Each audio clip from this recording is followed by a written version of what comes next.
صلی اللہ رسول الکریم اعوذ باللہ من الشیطان الرجیم بسم اللہ الرحمن الرحیم۔ اور تینوں حضرات، گزشتہ نشست میں دعا پر گفتگو ہو رہی تھی اور لاجیکل گفتگو کرتے کرتے کچھ اور ڈائمینشن سے بات شروع ہو گئی۔ میں اصل میں کہنا یہ چاہ رہا تھا کہ دعا کسی غیر اللہ سے نہیں کی جانی چاہیے کہ وہ شرک ہے۔ دوسری بات، ہمارا مالک اور آقا رب کریم ہے، اور ایسا رب جو سب کی سنتا ہے، بلکہ مجھ جیسے گناہگاروں اور گناہ میں لتھڑے ہوئے لوگوں کی دعائیں جلدی قبول کر لیتا ہے۔ اس کو وہ بندے بہت عزیز ہیں جو بے شک گناہ کرتے ہیں لیکن اس کے بعد توبہ کر لیتے ہیں۔ اسی طرح جو دعا کی قبولیت میں جو چیز زیادہ رول پلے کرتی ہے وہ توکل ہے۔ جتنا زیادہ بندے کا توکل ہوتا ہے رب پر، اتنی ہی جلدی دعا قبول ہوتی ہے۔ کچھ لوگوں کا خیال یہ ہے کہ شاید توکل اجازت نہیں دیتی کہ آدمی اللہ سے دعا کرے۔ ایسا نہیں ہے، بلکہ معاملہ اس کے قطعی طور پر برعکس ہے۔ توکل سے انسان دعا کی طرف زیادہ راغب ہوتا ہے کہ توکل معنی ہی اس کے ہیں کہ میرے لیے میرا رب کافی ہے اور میرا حاجت روا میرا رب ہے۔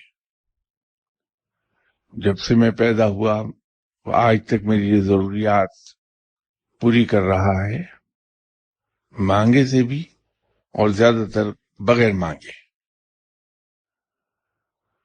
تو یہ جو امید اور ایک آس کی کیفیت ہے، یہی توکل ہے۔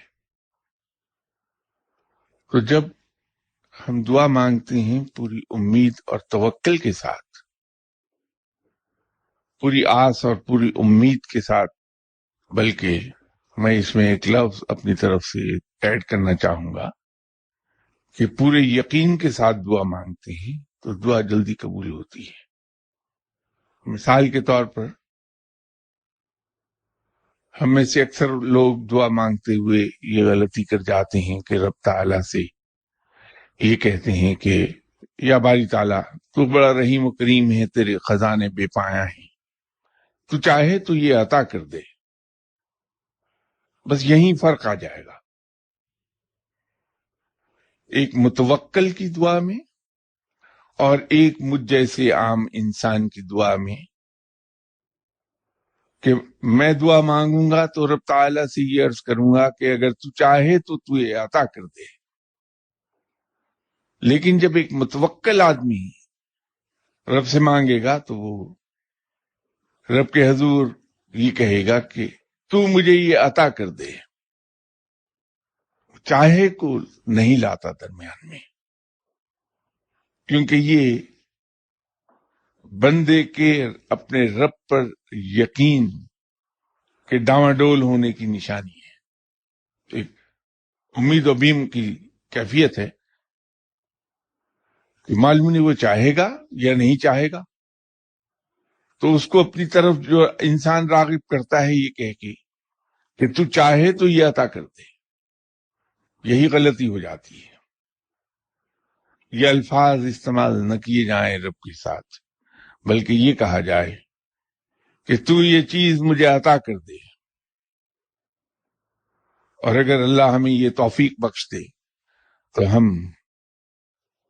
اس کو چپکے سے یہ کہہ دیں کہ یا باری تعالیٰ ہے، جب سے میں پیدا ہوا آج تک تو مجھے پالتا رہا اور بڑے خوبصورت طریقے سے پالتا رہا۔ یہ میرا یقین ہے، ایمان ہے کہ تو آئندہ بھی مجھے پالے گا، تو اپنے رب ہونے کے صدقے مجھے یہ عطا کر دے۔ درخواست تو کر رہا ہے رب کے ساتھ، لیکن دل میں یہ یقین ہے کہ میرا رب یقینی طور پر مجھے یہ عطا فرما دے گا۔ جہاں ہم نیم یقینی کی کیفیت میں چلے جاتے ہیں کہ معلوم نہیں ہمیں یہ ملے گا یا نہیں ملے گا، دعائیں رنگ نہیں دکھاتی، اور جب دعا ہماری قبول نہیں ہوتی، وقت لگ جاتا ہے، تو ہم مایوسی میں چلے جاتے ہیں۔ یہ شیطان کے ساتھ کیا قصہ ہوا کہ جب وہ راندہ درگاہ ہو گیا تو رب کے یہاں وہ مایوس ہو گیا۔ اسی لیے عربی میں شیطان کے لیے لفظ ابلیس بھی استعمال ہوا ہے، اور عربی میں ابلیس کے معنی ہیں مایوس کے۔ شیطان کو جو ابلیس کہا گیا وہ اسی بات پر کہا گیا کہ جب اس نے گستاخی کی، رب کے ساتھ حجت کرنے پہ آیا اور پھر اس نے تکبر کر دیا۔ سزا تو اس کو حجت پر نہیں ملی تھی، سزا اسے تکبر کرنے پہ ملی تھی۔ اس میں قرآن میں بھی ذکر ہے اس بات کا، وَاسْتَكْبَرُوا، اس نے تکبر کیا۔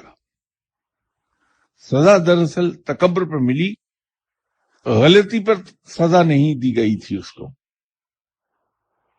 اور جہاں وہ ابلیس ہوا، وہ اس بات پر ابلیس ہوا کہ جب اسے دھتکار دیا گیا، راندہ درگاہ کر دیا گیا، تو رب کی رحمت سے مایوس ہوا اور اس نے رب سے معافی نہیں مانگی، اس کے حضور توبہ نہیں کی کہ یا باری تعالیٰ مجھ سے غلطی ہو گئی، تو مجھے معاف فرما دے۔ لیکن عجیب چیز ہے کہ راندہ درگاہ ہوا، سزا ملی، دھتکار دیا گیا ہمیشہ کے لیے۔ اس دھتکارے جانے کے بعد بھی اس نے رب سے ایک دعا کر ڈالی اور قیامت تک کی مہلت لے لی، یا اللہ مجھے قیامت تک کی زندگی عطا کر دے۔ اور کیا یہ شان کریمی ہے رب تعالیٰ کی کہ جسے اس نے راندہ درگاہ کیا، اسی لمحے اس نے دعا کی کہ مجھے قیامت تک کی مہلت دے دے۔ اس نے دعا قبول کر لی، تو شیطان کی دعا بھی وہاں قبول ہو گئی، اسی وقت سزا کے ملتے ہی دعا قبول ہو گئی۔ ایک بڑا عجیب سا نقطہ ہے۔ تو دعائیں تو رب نے شیطان کی بھی قبول کر لیں، تو اپنے بندوں کی کیوں نہیں قبول کرے گا؟ جب ہم مایوس ہوتے ہیں تو ہم دوسرے لوگوں کے پاس دوڑے جاتے ہیں کہ ہم ان سے دعا کرا دیں۔ نیک آدمی کیا کرتا ہے؟ رب کو تو کسی کی نیکی کی ضرورت نہیں کہ وہ اس کی نیکی کے انتظار میں چونکہ بیٹھا تھا معاذ اللہ، اس لیے وہ بندہ اس کے بہت قریب ہو گیا ہے اور اللہ اس کی بات نہیں ٹالتا۔ فرق صرف یہ ہے مجھ میں اور ایک نیک انسان میں، کہ نیک انسان کی زندگی اپنی عمر پر رہتی ہے کہ میری عمر جو گزری آج تک، اس میں رب تعالیٰ نے میرے ساتھ کیا کیا سلوک کیا۔ تو وہ یہ دیکھتا ہے کہ اس کی زندگی کے اندر بہت کم چیزیں ایسی ہیں جو اسے مانگے سے ملی ہوں، ایک بڑی اکثریت ان چیزوں کی ہے جو بن مانگے ملی۔ تو جو رب اتنا مہربان ہے کہ بن مانگے سب کچھ عطا کرتا رہا ہے، اس نیک آدمی کا یہ یقین ہوتا ہے کہ اگر میں اس سے کچھ مانگوں گا تو وہ یقیناً مجھے عطا فرما دے گا۔ یہ میں یقیناً پر اس لیے اتنا زور دے رہا ہوں کہ نیک آدمی کا ایمان اس یقین سے کہیں آگے ہوتا ہے. تو اس یقین کے ساتھ رب کے حضور دعا کرتا ہے کہ یا باری تعالیٰ، تیرا یہ بندہ میرے پاس آیا ہے، اس نے میرے اوپر یقین کیا ہے کہ میں تیرے حضور دعا کروں تو قبول فرما لے گا. یا اللہ تو اس گمان کو قائم رکھ اور تو مہربانی فرما دے، اپنے اس بندے پر تو رحم کر اور اس کی مراد پوری کر دے. وہ رب سے یہ نہیں کہتا کہ اگر تو چاہے تو یہ کام تو کر دے، لیکن وہ کام تو ہو گیا ہمارا. ہم انسان کی خودداری کی سطح سے نیچے چلے گئے اور ہمارا ایمان ڈاواڈول ہو گیا. یہ بات کیا اس پر اعتراض ہو آپ حضرات کو کہ دعا کرانے سے ایمان کیسے ڈاواڈول ہو گیا؟ وہ اس طرح سے کہ میں نے اپنے رب کو معلوم نہیں کیا سمجھا کہ وہ میری دعا تو نہیں سنتا لیکن اس آدمی کی دعا سن لے گا.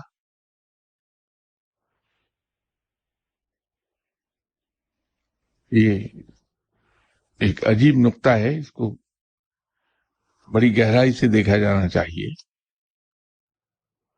کہ میں اپنے والد سے اگر کوئی کام کروانا چاہتا ہوں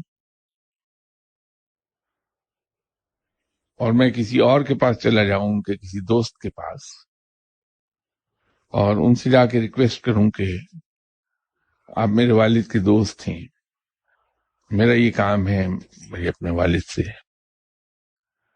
تو آپ ذرا ان کے پاس جا کے کہہ دیجئے کہ وہ میرا یہ کام کر دیں، تو یہ کس چیز کو ظاہر کرے گی؟ یہ بات کہ مجھے اپنے والد اور اپنے درمیان جو رشتہ ہے باپ بیٹے کا، اس کی مضبوطی پر شک ہے. میں یہ سمجھتا نہیں کہ میں اپنے والد کے بہت قریب ہوں اور وہ میری بات ضرور پوری کریں گے.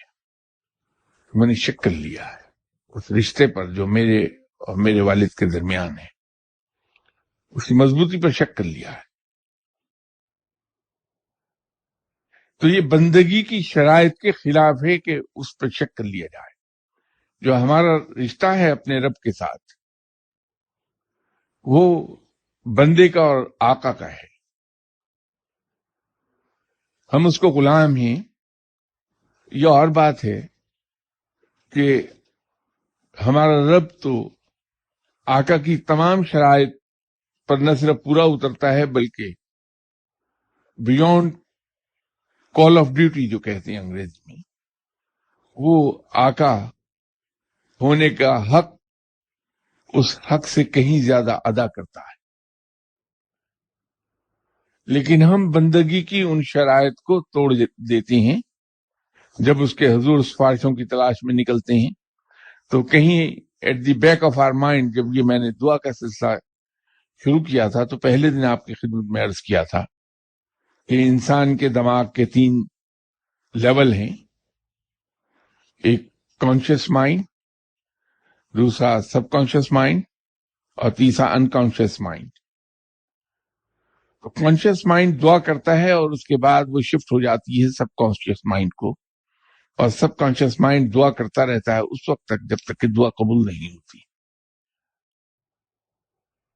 وہ جو ہمارے اندر کیفیت آتی کہ دعا مانگنے کے بعد ہم سکون میں آ جاتے ہیں، وہ اسی کے نتیجے میں یہ چیز پیدا ہوتی انسان میں. تو ہمارے سب کانشیس میں کہیں شک پیدا رہتا ہے کہ وہ پتہ نہیں کرے گا یا نہیں کرے گا. تو یہ بندگی کی شرائط کے خلاف ہے. رب کے ساتھ جو بندگی ہے اس کی ایک بار میں نے آپ سے مثال کوٹ کی تھی، جناب حضرت ابو بن ادم کی، کہ ان کے مرید نے کسی نے یہ دیکھ کر کہ وہ اس عمر میں اپنے کام خود کرتے ہیں، ان کو کرنا پڑتے ہیں، ان کی خدمت میں ایک بہت اچھا غلام پیش کیا.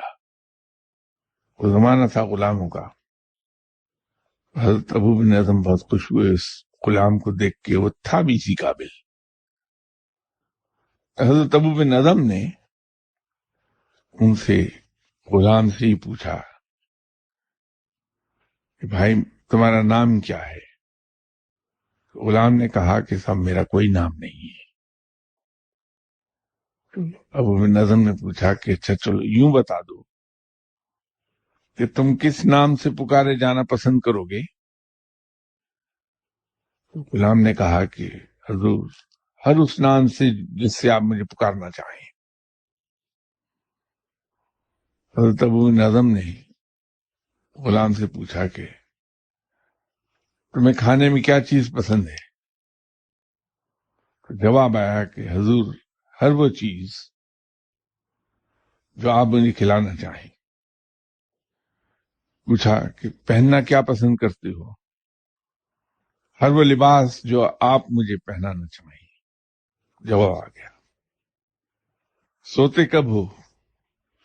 جواب آیا جب آپ سونے کی اجازت دے دیں.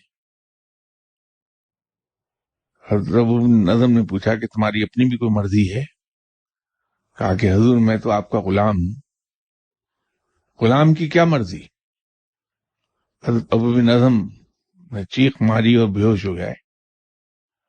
تھوڑی دیر کے بعد جب ہوش میں آئے تو لوگوں نے پوچھا کہ حضور کیا ہوا تھا آپ کو؟ فرمایا کہ مجھے یہ خیال آیا کہ یہ غلام ایک اپنے ہی جیسے انسان کا غلام ہے اور اس کی بندگی کا یہ عالم ہے. نہ اس کا کوئی نام ہے، نہ اس کی کھانے میں کوئی پسند ہے، نہ پہننے میں کوئی پسند ہے، نہ آرام کرنے کا وقت ہے، نہ سونے کا کوئی ٹائم ہے. وہ تو سب میری ہی مرضی کے تابع ہے. تو میں کیسا غلام ہوں اپنے رب کا جو آقاؤں کے آقا کا غلام ہے اور پھر بھی اپنی مرضی کرتا ہے. تو بندگی کا معیار ٹوٹل سبمیشن ہے، ٹوٹل سرنڈر، جس کے بعد نہ کوئی اپنی خواہش ہے، نہ اپنی کوئی آرزو ہے، نہ اپنی کوئی تمنا ہے، نہ اپنا کوئی ارادہ ہے. سب چیزیں آقا کی مرضی کے ماتحت ہو جاتی ہیں. انسان یہ ٹوٹل سرنڈر میں جائے گا ہی اس کے سامنے جس کے بارے میں اسے یقین ہو کہ یہ آل ٹائم پاورفل ہے اور یہ مجھے لک آفٹر کرے گا ہر حال میں. اصل میں توکل کی جو ہم تعویلات پیش کرتے ہیں اس کو دو لفظوں میں بیان کیا جا سکتا ہے. توکل نام ہے بندگی کا، اور بندگی نام ہے ٹوٹل سرنڈر کا. بلکہ یوں کہیے کہ بندگی کا نام ہے ٹوٹل سبمیشن میں، اور ٹوٹل سبمیشن کے ذریعے ٹوٹل سرنڈر کے درجے پر پہنچ جاتا ہے بندہ. دعا کی قبولیت کی بنیادی شرط یہی ہے کہ انسان نہ صرف پر امید رہے بلکہ پر یقین رہے کہ میرا رب ضرور میری دعا قبول کرے گا. انشاءاللہ دعائیں ضرور قبول ہوں گی. صرف اسی لیے دعاؤں کے بارے میں کہا جاتا ہے کہ اگر روز ہم ایک ہی الفاظ دعا کے ادا کرتے رہیں گے تو کچھ عرصے کے بعد وہ رٹے رٹائے الفاظ ہوں گے اور ہم صرف اسے عادتاً ادا کر رہے ہوں گے، ذہن ہمارا اس کے ساتھ نہیں ہوگا. تجربے نے یہ بتایا کہ ایسی دعائیں جو بے توجہی سے کی جائیں مشکل سے قبول ہوتی ہیں. قرآن پاک میں مختلف انبیاء کرام نے جو مختلف موقعوں پہ دعائیں مانگی وہ آئی ہیں. یہ کیوں ہم کہتے ہیں کہ اگر ان دعاؤں کو مانگا جائے تو قبول ہو جاتی ہیں؟ اس کے پیچھے بھی ایک سائنس کام کرتی ہے. جب ہم کسی ایک پیغمبر کی پڑھی ہوئی کوئی دعا مانگتے ہیں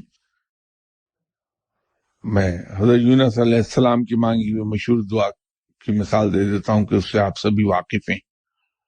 لا الہ الا انت سبحانک انی کنت من الظالمین. ہوتا یہ ہے کہ جو ہی ہم یہ سوچتے ہیں کہ ہم حضرت یونس علیہ السلام کی مانگی ہوئی دعا مانگ لیں تو وہ اس مصیبت سے نجات پا گئے تھے. اس دعا کے صدقے اللہ تعالیٰ نے قبول وہ دعا فرما لی تھی اور نجات دے دی تھی، تو ہمیں بھی نجات مل جائے گی. تو جو الفاظ ہم اس وقت جب وہ ادا کریں گے، الفاظ یونس علیہ السلام کی زبان سے نکلی ہوئی دعا کے، تو تمام واقعات ہماری نگاہوں کے سامنے سے فلم چل جائے گی ماضی کی،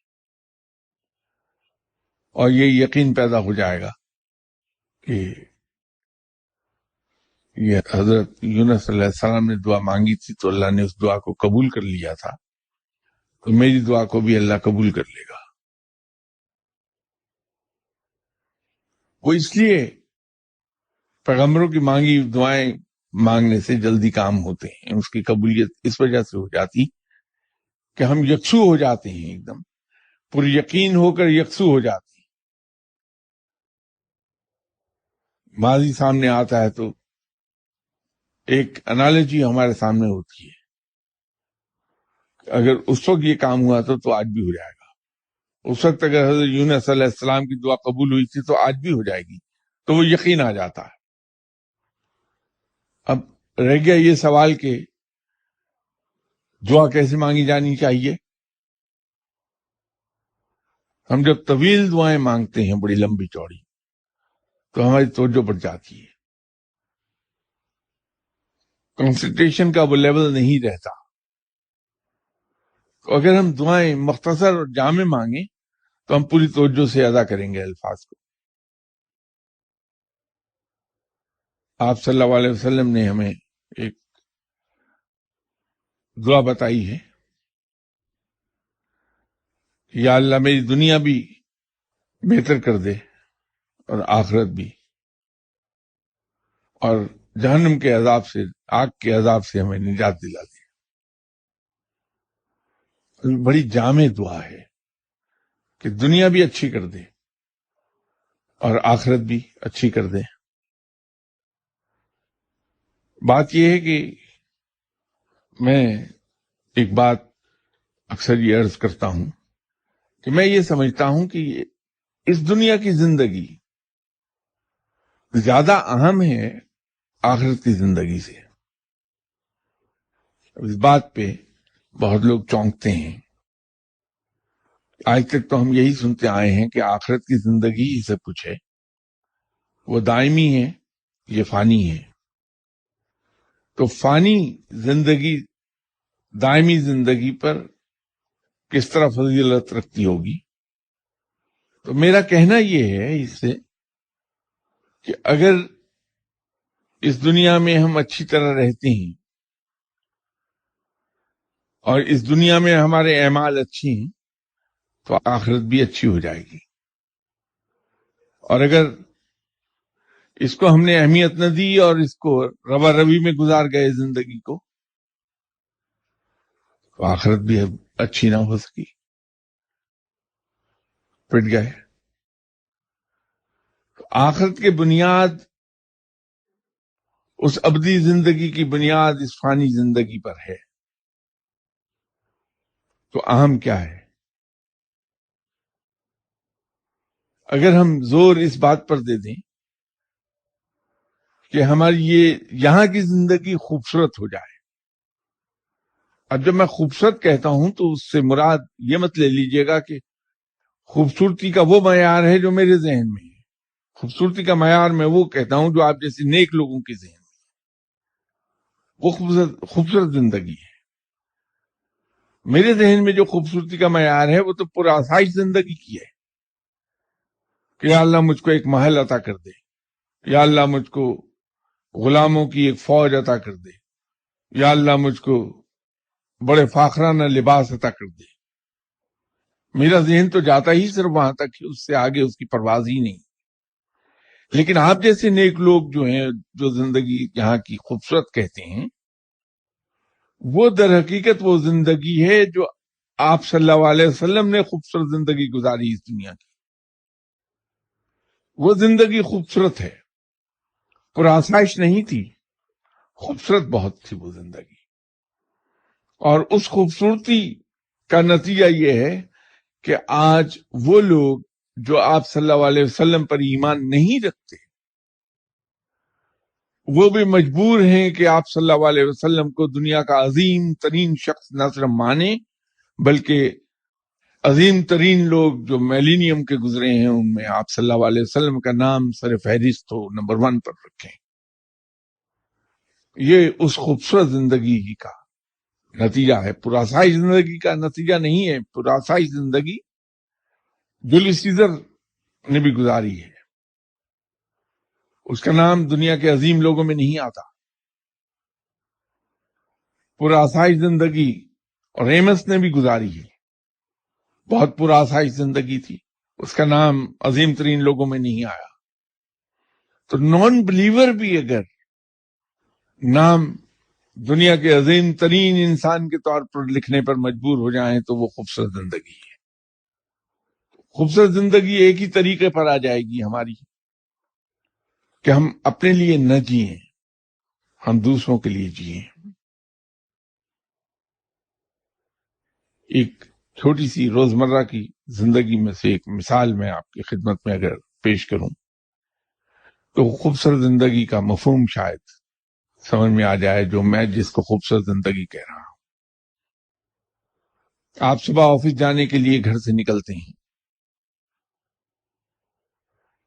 ایک آدمی غلط سائڈ سے بھی آتا ہے اور سڑک کو کراس کرنے کی کوشش کرتا ہے. حق آپ کا ہے، رائٹ آف وے آپ کا ہے. آپ اپنی گاڑی کو روک لیتے ہیں اور اس کو بڑے مسکراتے ہوئے چہرے کے ساتھ ہاتھ سے بہت تمیز والا اشارہ کرتے ہیں کہ سب آپ گزر جائیے. اب جب وہ گزرتا ہے وہاں سے تو آپ کا شکریہ ادا کرتا ہے. اس سے اس کی طبیعت میں بھی بشاشت پیدا ہوئی اور آپ کی زندگی میں بھی بشاشت پیدا ہو گئی، اور یہ بشاشت سارا دن آپ کے موڈ کو خوشگوار رکھے گی، اور وہ شخص آپ کو یاد رکھے گا کہ غلطی میں نے کی تھی لیکن اس آدمی نے بڑے مسکراتے ہوئے چہرے سے مجھے کہا کہ آپ گزر جائیے. آپ قطار میں کھڑے ہیں، کوئی شخص بے چین ہو رہا ہے کہ دیر لگ رہی ہے، آپ ریئلائز کرتے ہیں کہ اسے بے چینی ہو رہی ہے کہ قطار یہ موو کیوں نہیں کرتی.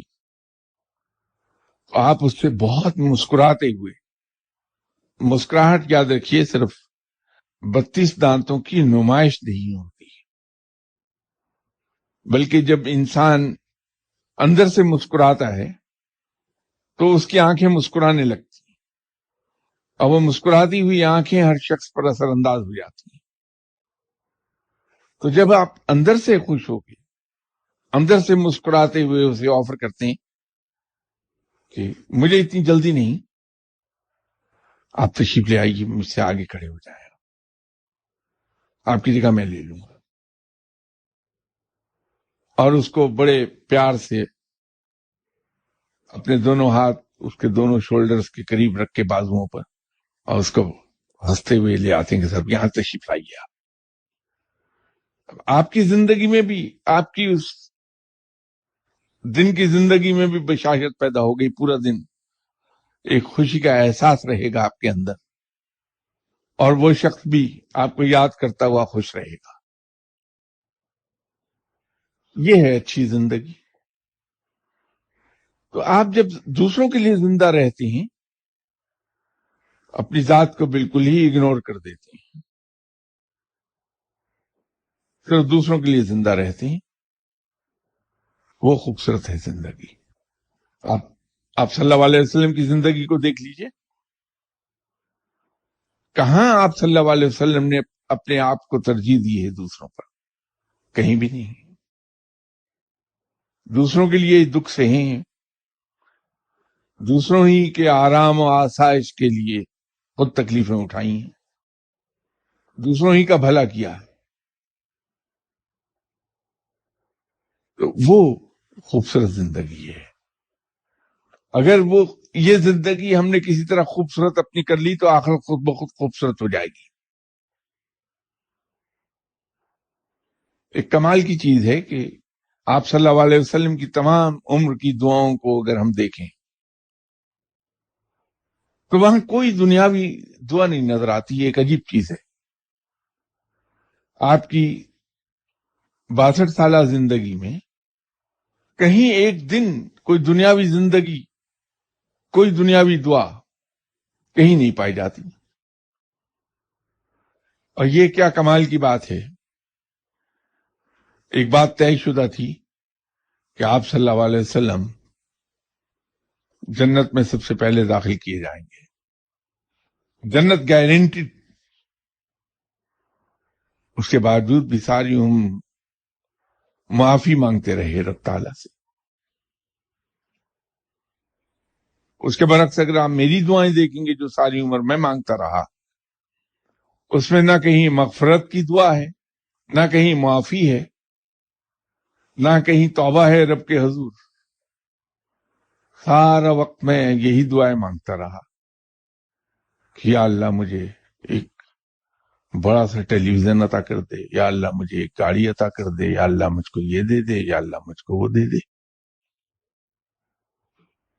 زندگی کی آسائشیں ہی مانگتے ہوئے عمر بیت گئی ساری. یہ فرق ہے دعا کا.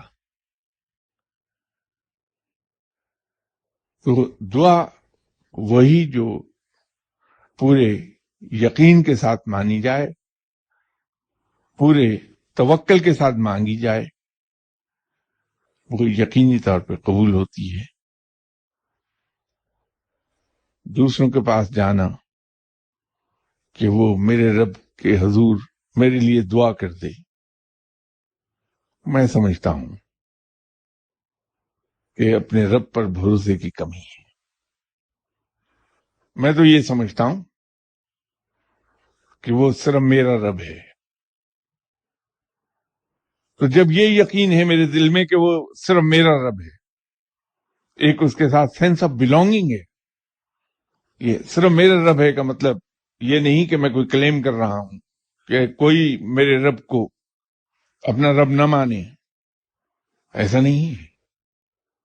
یہ ایک سینس آف بلونگنگ ہے جو بول رہی ہے، ایک بہت مضبوط سینس آف بلونگنگ کہ وہ میرا ہے. تو جب یہ یقین آ جائے آپ کے دل میں کہ وہ میرا ہے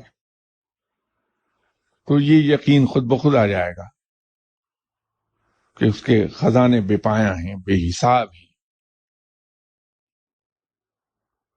اس کو کسی سے دیتے وقت پوچھنا نہیں کہ میں فلاں بندے کو کچھ دے دوں، اس لیے کہ وہ مالک کل ہے، اس لیے کہ وہ قادر مطلق ہے. تو جب یہ یقین پیدا ہوا دل میں، یہ کانشیس یقین نہیں ہے، یہ اندر سے اگا ہے. جیسے فصل زمین سے اگتی ہے تو یہ یقین دل سے اگتا ہے، دل سے پیدا ہوتا ہے کہ وہ میرا ہے. یہ ایک سینس آف بلانگنگ اگر ایک بار آ گئی تو پھر جو زبان سے نکالو رب پورا کرتا چلا جاتا ہے. تو اگر دعا کی قبولیت چاہتی ہیں تو اس کے ساتھ ایک سینس آف بلانگنگ پیدا کر لیجئے کہ وہ صرف میرا ہے.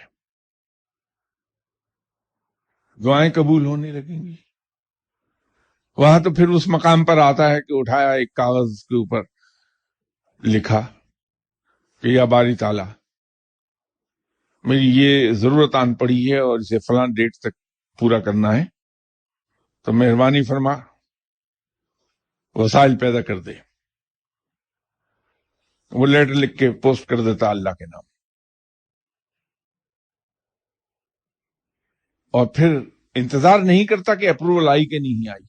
پھر یہ ہوتا ہے اس کی اپروول آ جائے گی، فلاں ڈیٹ تک یہ وسائل پیدا ہو جائیں گے، کوئی وجہ ہی نہیں کہ نہ پیدا ہو. وہ جو اس دن میں عرض کر رہا تھا کہ پھر آہستہ آہستہ یہ یقین مان کے زمرے میں جانے لگتا ہے، وہ میرا مالک ہے، وہ میرا آقا ہے، یہ ایک مان پیدا ہو گیا. اور جب اس مان میں آتا ہے تو پھر درخواست وغیرہ سب بھول جاتا ہے، وہ پھر مان کے اس لیول پر چلے جاتا ہے جہاں وہ یہ کہتا ہے کہ اور ربا دیکھتا نہیں، میری یہ ضرورت ہے پوری کر. گستاخ نہیں ہو رہا، مان ہے یہ. رب بھی سمجھتا ہے اس کو کہ گستاخی نہیں کر رہا، یہ مان بول رہا ہے اس کا. مان کے اس لیول پر چلے جائیے، دعائیں فوراً قبول ہو جائیں گی. میں آج پھر آپ سے عرض کرتا ہوں کہ مت جائیے کسی کے پاس دعاؤں کے لیے. رب آپ کا ہے، وہ ضرور سنے گا آپ کی. صرف اس کے ساتھ پہلے ایک توکل کا رشتہ قائم کر لیجئے، پھر یقین کا رشتہ قائم کر لیجئے، اور پھر مان کا رشتہ قائم کر لیجئے. رب آپ کا ہے، رب کے سارے خزانے آپ کے ہیں، رب کی کائنات آپ کی ہے کیونکہ اس کا مالک آپ کا ہے.